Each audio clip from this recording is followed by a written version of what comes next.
악한 것을 용납하지 않고 선한 일을 행하되 끝까지 지켜나가는 우리 모두가 되기를 예수님의 이름으로 축복합니다. 만국을 다스리며 헛된 것들을 깨트리시는 주님의 권세가 우리에게 있음을 우리의 신앙 여정 가는 곳마다 발견하게 될 줄 믿습니다.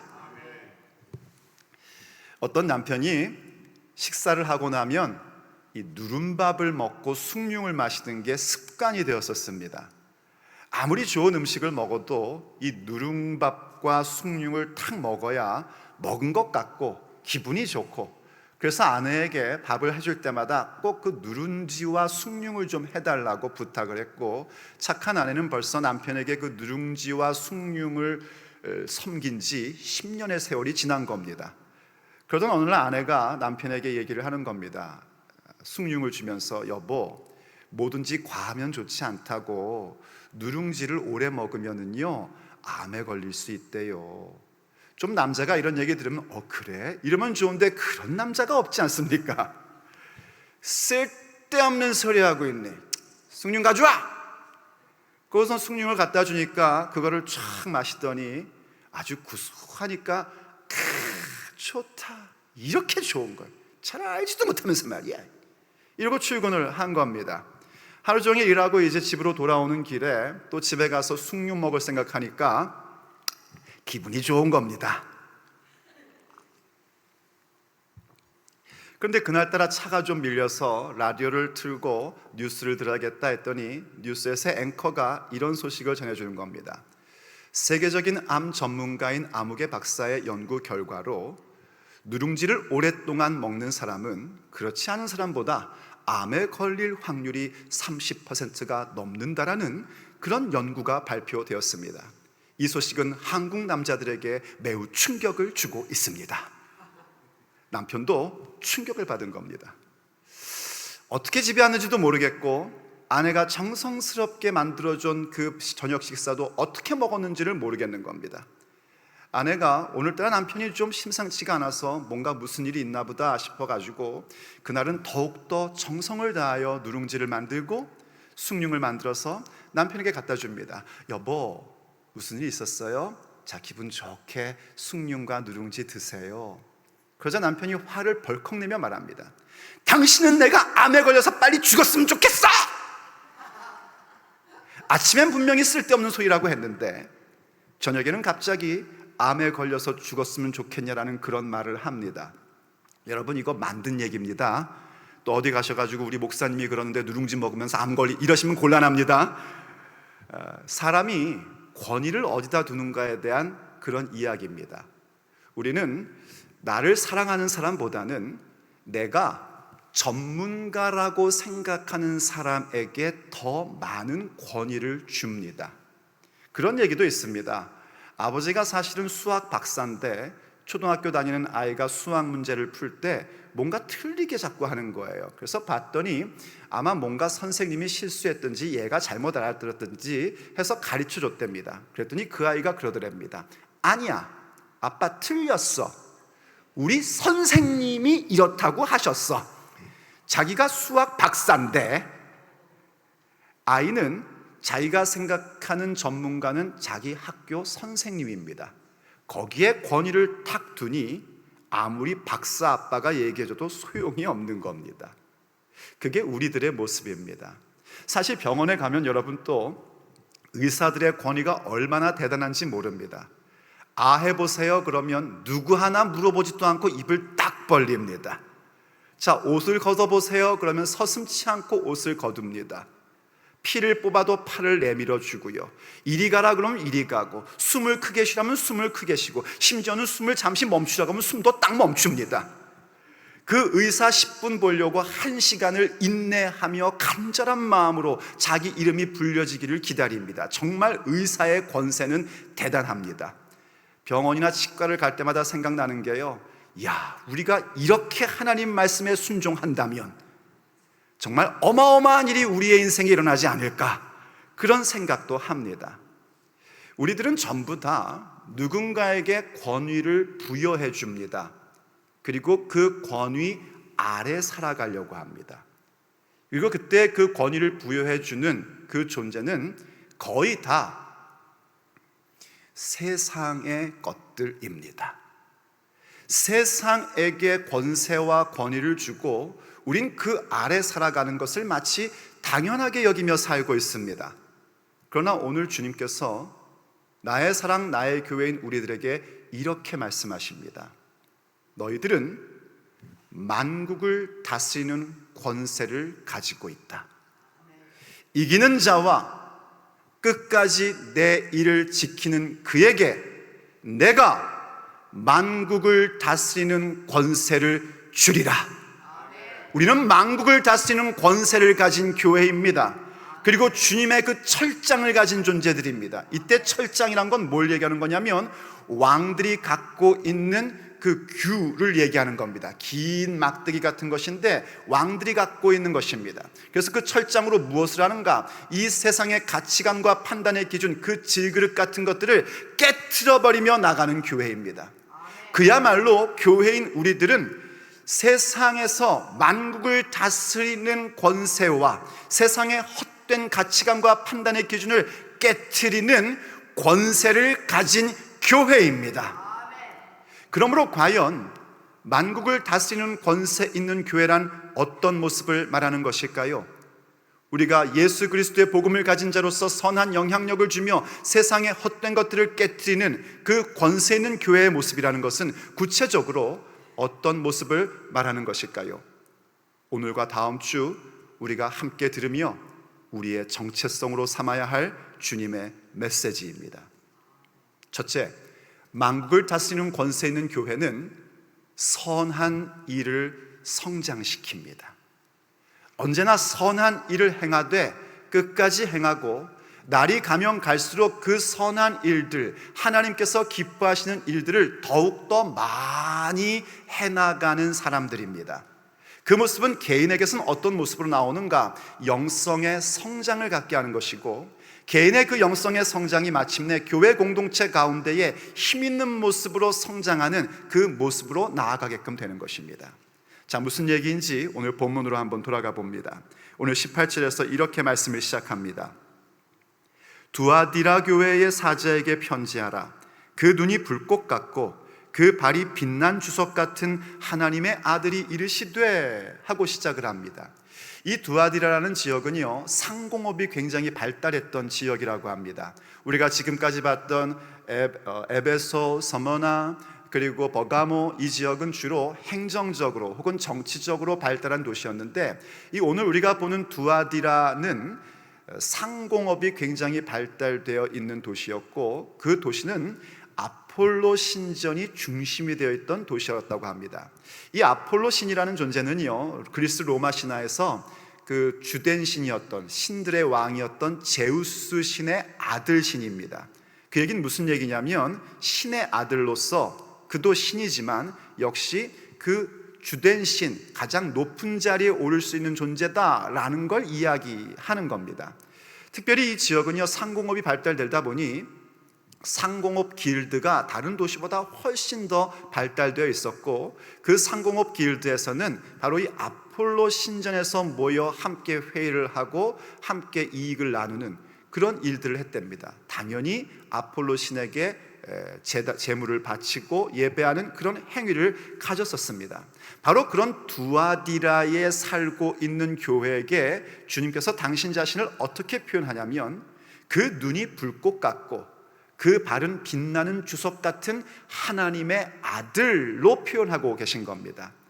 예수님을 지금 요한계시록에서 하나님의 아들이라고 표현하는 건 요한계시록에서 유일한 자리입니다. 왜 그런지 여러분 짐작이 되시죠? 그 도시의 중심적으로 영향력을 주고 있는 아폴론이 하나님의 아들이 아니라 우리 예수님만이 참된 하나님의 아들, 모든 것을 다스리시는 주관자이시다, 권세 있는 분이시다 하는 것을 두아디라 교회에게 확인시켜주고 싶으신 겁니다. 더군다나 그분은 불꽃 같은 눈을 가지고 계신 분입니다.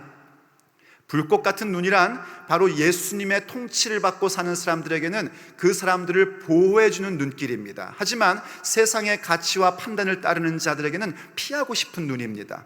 여러분, 우리도 어릴 때에 우리가 뭔가 잘하면 엄마 아빠하고 눈 마주치고 싶잖아요. 그런데 우리가 잘못하면 어떻게 되죠? 피하고 싶죠. 눈 마주치는 게 싫고. 교회에서도 그렇습니다. 성도들이 은혜 받으면요, 목사님하고 눈 한번 마주치려고 그럽니다. 그런데 뭔가 이상하면 안 보려고 그럽니다.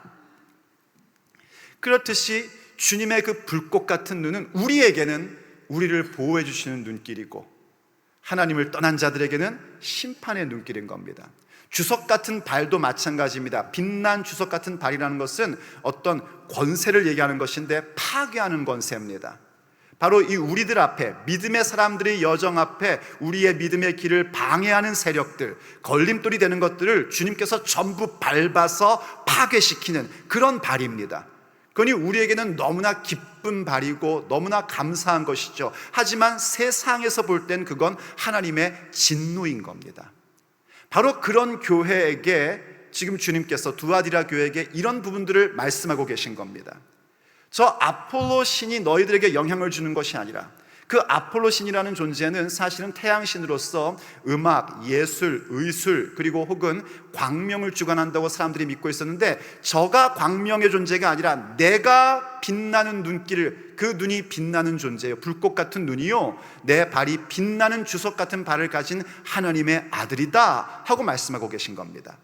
바로 그렇게 당신 자신을 소개하시면서 두아디라 교회에게 이렇게 말씀을 하십니다. 19절을 보십시오. 내가, 우리 예수님께서 내 사업과 사랑과 믿음과 섬김과 인내를 아노니 내 나중 행위가 처음 것보다 많도다 하고 칭찬을 해주십니다. 여기 내 사업이라고 얘기하는 것은 교회에서 무슨 여선교회 사업 이런 걸 얘기하는 게 아니라 저 뒤에 나와 있는 나중 행위라는 단어하고 똑같은 단어입니다. 그러니까 이 행위라는 건 어떤 것이냐면 사랑과 믿음과 섬김과 인내에서 발현되는 행위를 말하는 겁니다. 이 두아디라 교회는요, 사실 그 신앙의 정체성을 지키기 위해서 이 상공업 길드로부터 이렇게 나왔어야만 했었습니다. 탈퇴를 했어야만 했었습니다. 왜냐하면 이 예수님을 믿는 사람으로서 그 상공업 길드에 들어가 아폴로 신전에서 아폴로를 경배하고 그들과 함께 우상의 제물을 먹을 수가 없었기 때문입니다. 그래서 그들은 그 상공업 길드에서 탈퇴를 했고, 그렇기 때문에 두아디라 교회의 대부분의 교인들은 전부 다 그저 먹고 살 정도의 경제 생활밖에는 못했었습니다. 큰 돈을 벌 수가 없었단 말이에요. 무엇 때문에요? 예수님 믿는 믿음 때문에. 그런데 그럼에도 불구하고 그들은 그 경제적인 어려움 때문에 예수님을 믿는 믿음, 곧 사랑과 믿음과 섬김과 인내의 행위들을 절대로 포기할 수 없었습니다. 도리어 그것을 더욱더 열심히 심되 처음보다 더 많이 해냈었습니다. 이건 정말 대단한 일입니다. 여러분, 우리가 교회에서도 섬기고 봉사할 때 여러분 다 해보셔서 알지 않습니까? 처음에 출발할 때는요, 전부 다 뜨거운 열정을 가지고 열심을 다해서 정말 섬기는 모습으로 하겠다고 시작을 합니다. 하지만 시간이 지나면은요, 점점 잘 안 합니다. 그리고 점점 약해집니다. 마치 에베소 교회처럼요, 나의 처음 사랑과 처음 행위를 떨어뜨려 놓고 그 떨어뜨린 것을 무시하다가 아예 버린 꼴이 돼버리는 경우들이 사실은 더 많습니다. 그런데 이 두아디라 교회는 어떻게 된 영문인지 그렇게 경제적인 어려움 속에 살고 있음에도 불구하고 오히려 하나님을 사랑하는 그 사랑, 하나님의 사랑을 가지고 예수님을 믿는 믿음 속에서 교회를 섬기되 인내하면서 하는 모습을 가졌단 말입니다. 그 모습을 하되 끝까지 더욱더 발전시키며 해나간 겁니다. 이런 모습은 개인적으로는 영성의 발전을 갖게끔 만들게끔 되어 있습니다. 여러분, 혹시 교회에서 뭔가 섬기고 봉사하는데 내 영성이 전혀 발전이 없다 생각한다면요, 지금 내가 뭔가 잘못 섬기고 있는 겁니다. 잘못 사역하고 있는 겁니다. 그럴 수가 없습니다. 교회 가운데서 사역하고 섬기면 반드시 내 영성은 성장해가고 성숙하게끔 되어 있습니다. 만약 그게 없다면 내가 지금 하나님의 사랑으로 하고 있는 거 아닙니다. 예수님 믿는 믿음으로 하고 있는 게 아닙니다. 그러다 보니 섬김이 어느새 노역이 돼버리고, 그러다 보니 자꾸만 사람들이 나를 알아주지 않는 게 속상해지기 마련인 겁니다. 그럼 포기하게 됩니다. 언제나 하나님께서 기뻐하시는 선한 일, 그 좋은 일들을 해가는 데에는 하나님의 사랑과 예수님을 믿는 믿음, 거기에서 성도를 섬기는 섬김, 종의 모습, 그리고 그것도 한두 번 하고 멈추는 것이 아니라 끝까지 인내함으로 갈 줄 알아야 됩니다. 그리고 그 일을 처음보다 더 많이 해나가는 자가 될 수 있어야 됩니다. 그들에게 주님께서 만국을 다스리는 권세를 부여해 주십니다. 그들이 주님의 그 불꽃 같은 눈빛 가운데 보호를 받고 그들의 믿음의 여정 가운데 주님의 빛나는 주석 같은 발이 모든 장애물들을 밟아서 부수시는 역사를 확인하며 살게 되는 것입니다. 그래서 주님께서 에베소서를 통해서도 우리에게 이런 말씀을 주셨습니다. 오직 사랑 안에서 참된 것을 하여 범사에 그에게까지 자랄지니 그는 머리니 곧 그리스도라 말씀하십니다. 모든 일에 있어서 사랑 안에서 참된 것을 하렵니다. 하나님 사랑하는 그 마음, 하나님의 사랑을 받은 존재로서 그 사랑 안에서 참된 것을 하는데, 이때 참된 건 절대적으로 하나님의 말씀에 의한 것입니다. 하나님의 말씀을 따라서 그 모든 일들을 할 때에, 지금 두아디라 교회로 표현을 하자면 사랑과 믿음과 섬김과 인내의 모습으로 할 때에 우린 범사에 그에게까지 자라나게 됩니다. 머리신 예수님의 성숙함과 그 모든 인격을 나의 것으로 갖게 됩니다. 그러면서 동시에 어떤 일이 벌어지는가? 그에게서, 바로 예수님에게서 온 몸이 각 마디를 통하여 도움을 받음으로 연결되고 결합됩니다. 나 개인이 사랑 안에서 정말 참된 것을 행할 때에 내가 성장하고 성숙하며 예수님을 닮는 자가 되고, 그리고 머리이신 예수님을 통하여 나와 그런 너가 서로 연결되고 결합됩니다. 그래서 각 지체의 분량대로 역사합니다. 서로 연결되고 결합돼도요, 다 내 분량대로, 내 분수에 따라 교회를 섬기게 됩니다. 그러면 그 몸이 자라게 됩니다.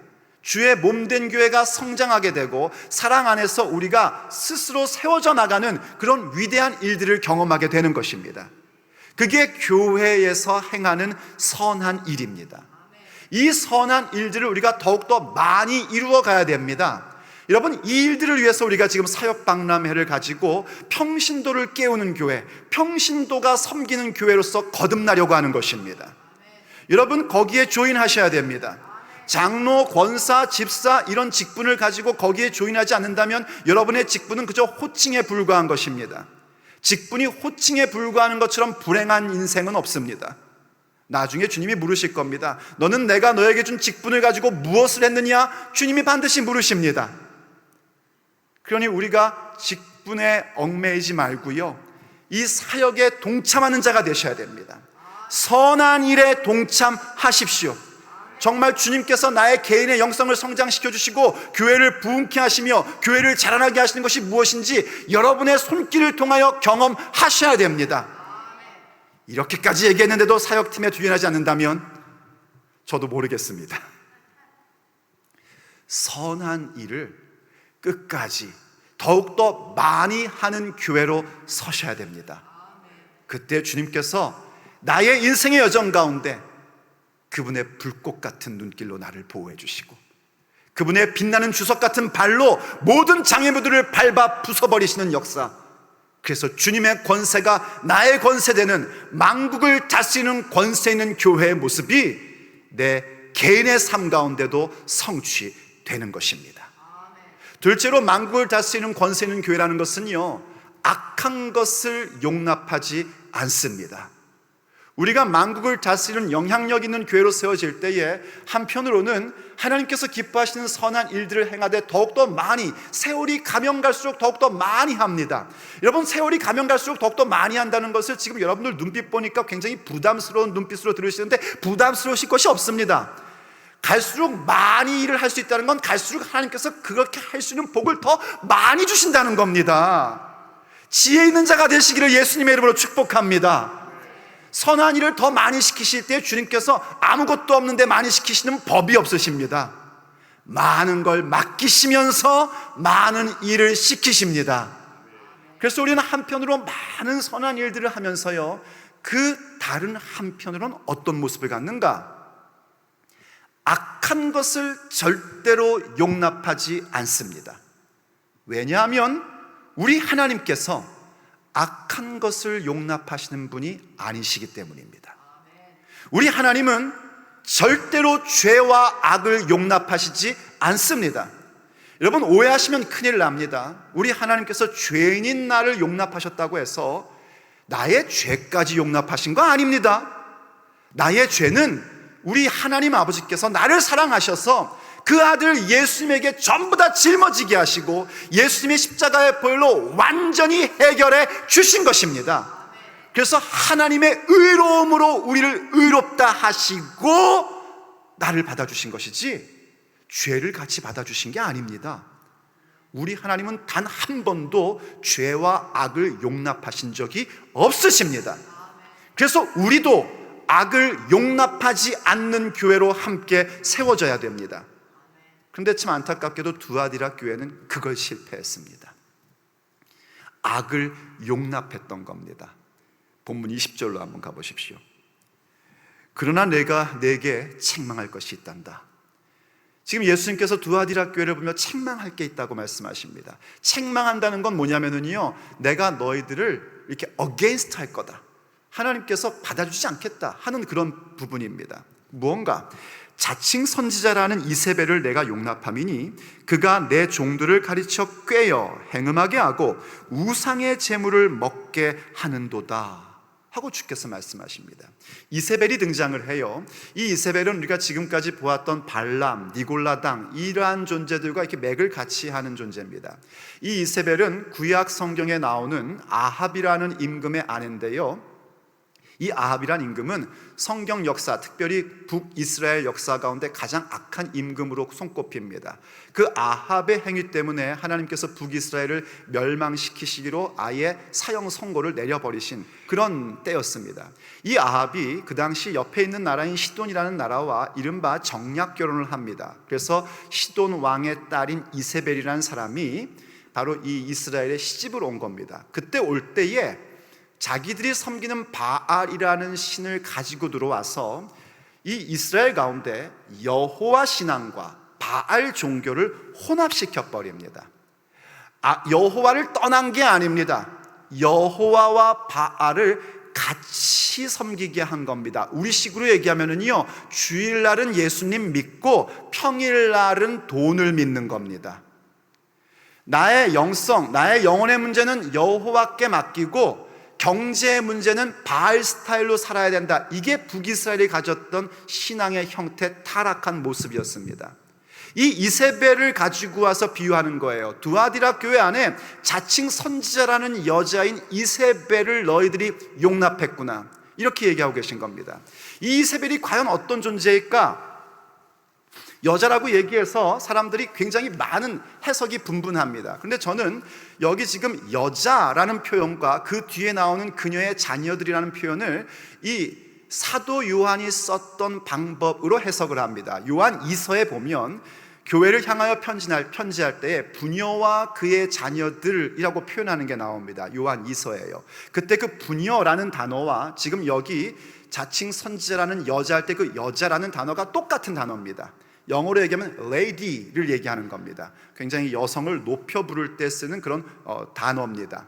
바로 그렇게 부녀와 그의 자녀들이라고 얘기하는데, 그건 다른 말로 하면 교회와 그 안에 소속되어 있는 교인들을 얘기하는 것이고요.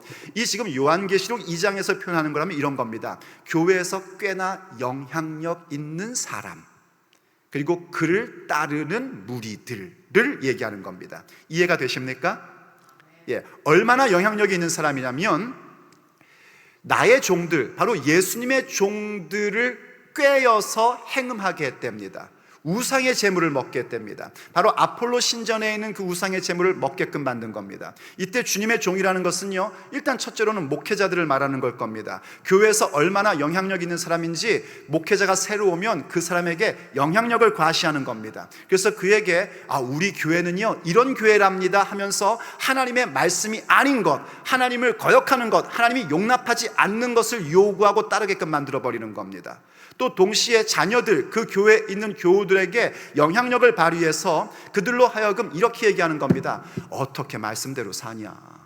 그냥 주일에 예배하면 됐고 평일 날에는 세상의 방법으로 사는 게 지혜로운 거야. 나도 처음 믿을 땐 다 너처럼 그렇게 해봤어. 그런데 그렇다고 해서 특별한 거 없어. 요렇게 얘기하는 겁니다.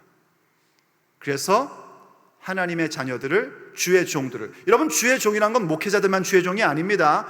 사랑과 믿음과 섬김과 인내로 섬기고자 하는 모든 성도들이 주님의 종들입니다. 여러분 전부 다 하나님의 종들입니다.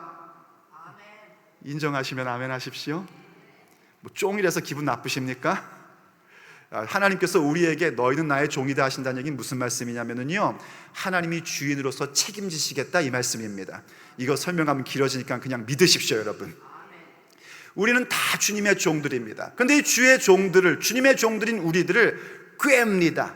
꾀는 건 누가 하는 짓인 줄 아십니까? 옛뱀, 곧 사탄이라고도 하고 마귀라고도 하고 온 천하를 꾀는 자, 사탄 마귀가 하는 일입니다. 이때 꾀는다는 건 뭐냐면 꼬신다는 겁니다. 다른 말로 설명하면은요, 그 원래 있어야 될 자리를 이탈케 만들어 버린다는 겁니다.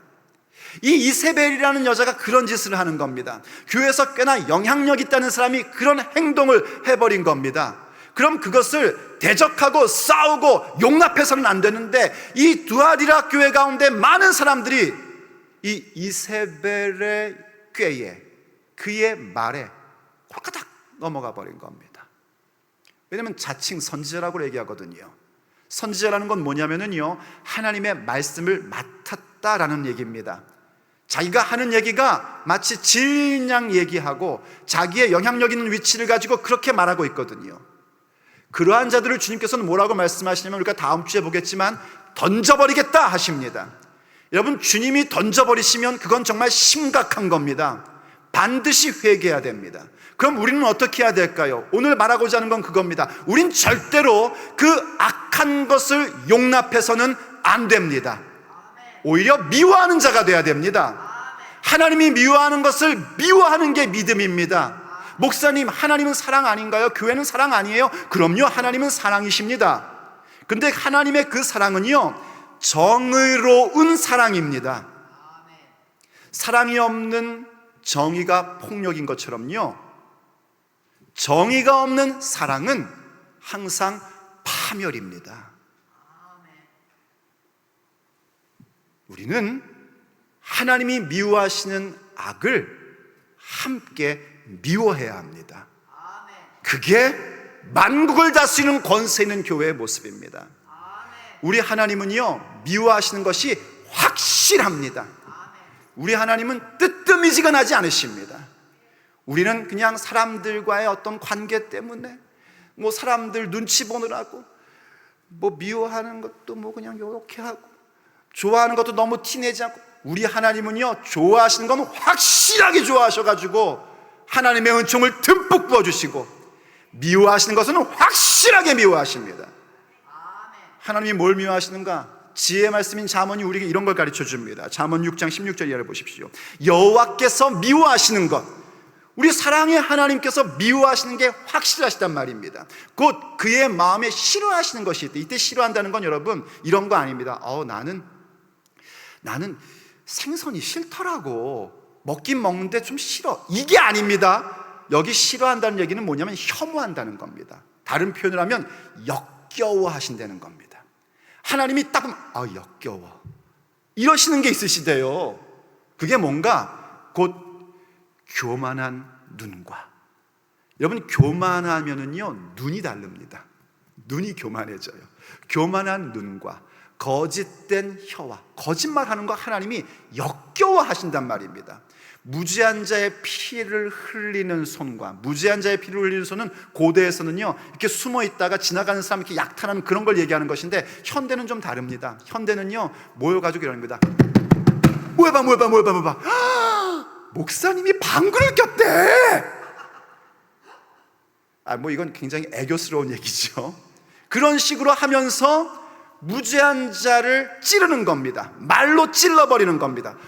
너무 잘난 척하지 않아? 요즘에 조금 뭐 교회 섬긴다고? 그러면서 찌르는 겁니다. 그게 무죄한 자의 피를 흘리는 손입니다. 그 다음에 악한 괴교를 꾀하는 마음과 그 마음에 생각하는 계획조차 악한 거예요. 빨리 악으로 달려가는 발과 예배당 오는데 빨리 달려면 얼마나 좋을까. 그런데 이상하게 악으로 향하여 달려가는 발은 빠르기만 합니다. 그리고 거짓을 말하는 망령된 증인과 형제 사이를 이간하는 자니라. 이게 하나님께서 미워하시는 겁니다. 하나님께서 아주 혐오스럽게 생각하시고 이런 걸 볼 때마다 난 정말 역겹다 이러시는 겁니다. 그러니 이러한 것들을 우리의 삶에 가져서는 안 됩니다. 여러분, 예를 들어서 누군가가 형제를 이간하는 것을 보십시오. 형제를 이간한다는 건 뭐냐면 이겁니다. 나한테 와가지고 그러는 거예요. 그 사람 흉 보고 욕하는 겁니다. 목사님이 방귀 꼈대. 그럼 그 듣는 사람이 들으면서 그러는 거죠. 진짜? 혹시 한 거 아니야? 이러면 지금 나와 지금 그 사람을 이간시키고 있는 건데 그 이간질 하는 사람과 동조하기 시작을 하는 겁니다. 그럼 그때부터 하나님이 혐오하는 자로 나도 전락해버리는 겁니다. 거기서 여러분들이 그것을 거부하셔야 됩니다. 용납해서는 안 됩니다.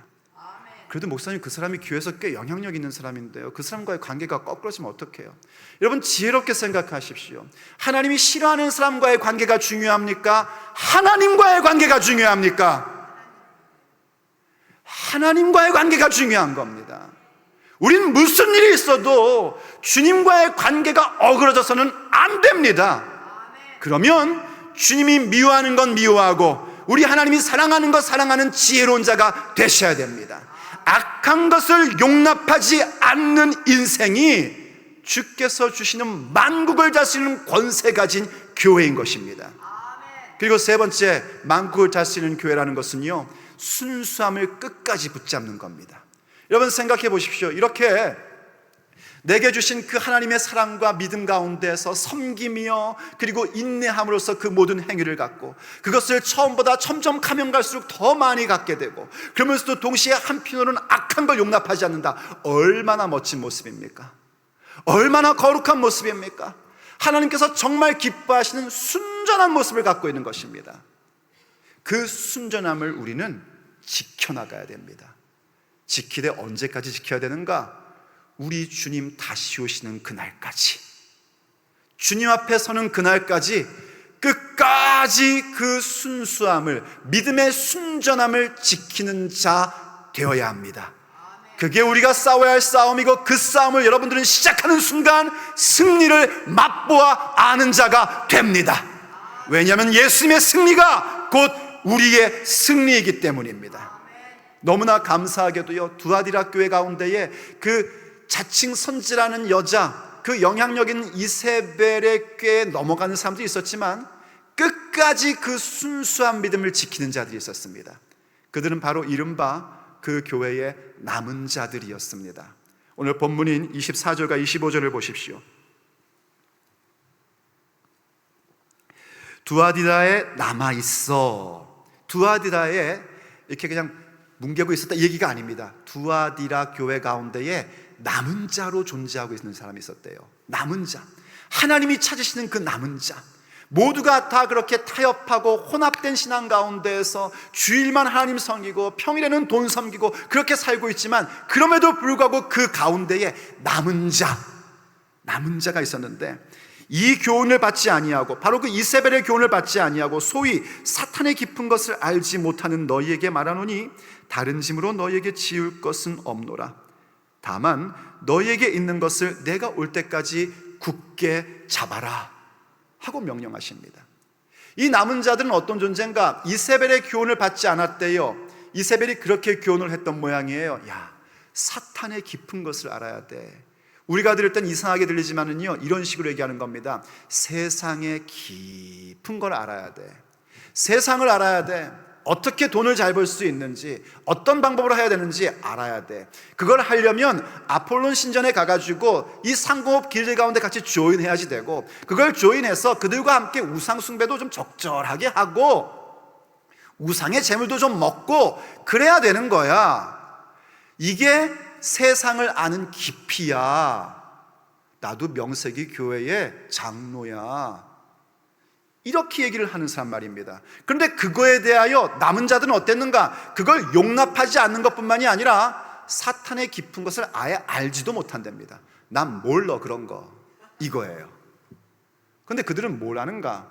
사탄의 깊은 것이 아니라 하나님의 깊은 것을 아는 자들입니다. 하나님의 깊은 것을 아는 자들로서 우리는 그럴 수 없다. 내가 비록 좀 덜 벌고 덜 먹는 한이 있어도 결단코 우상과 결탁하여 살 수 없다. 나는 하나님만을 경배할 것이다. 나는 오직 믿음으로만 살 것이다. 주님께서 불꽃 같은 눈동자로 나를 지켜주실 것이고 빛나는 주석 같은 발로 모든 내 인생의 장애물들은 부숴버릴 것이다. 내 인생에 영향력을 주는 분은 오직 유일하신 참 하나님의 아들 예수님밖에는 없다. 이 믿음으로 사는 남은 자들이 있었단 말입니다.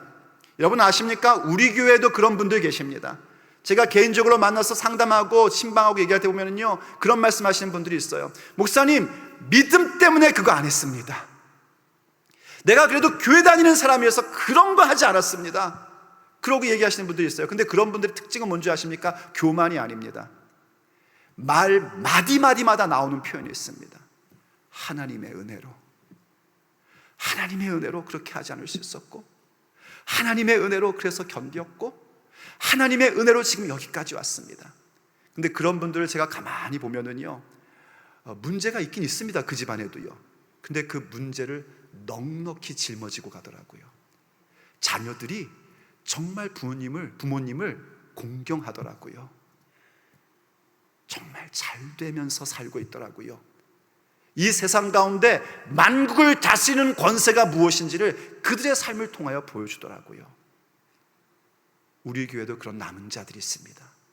우리가 모두 그러한 남은 자들이 되어야 합니다.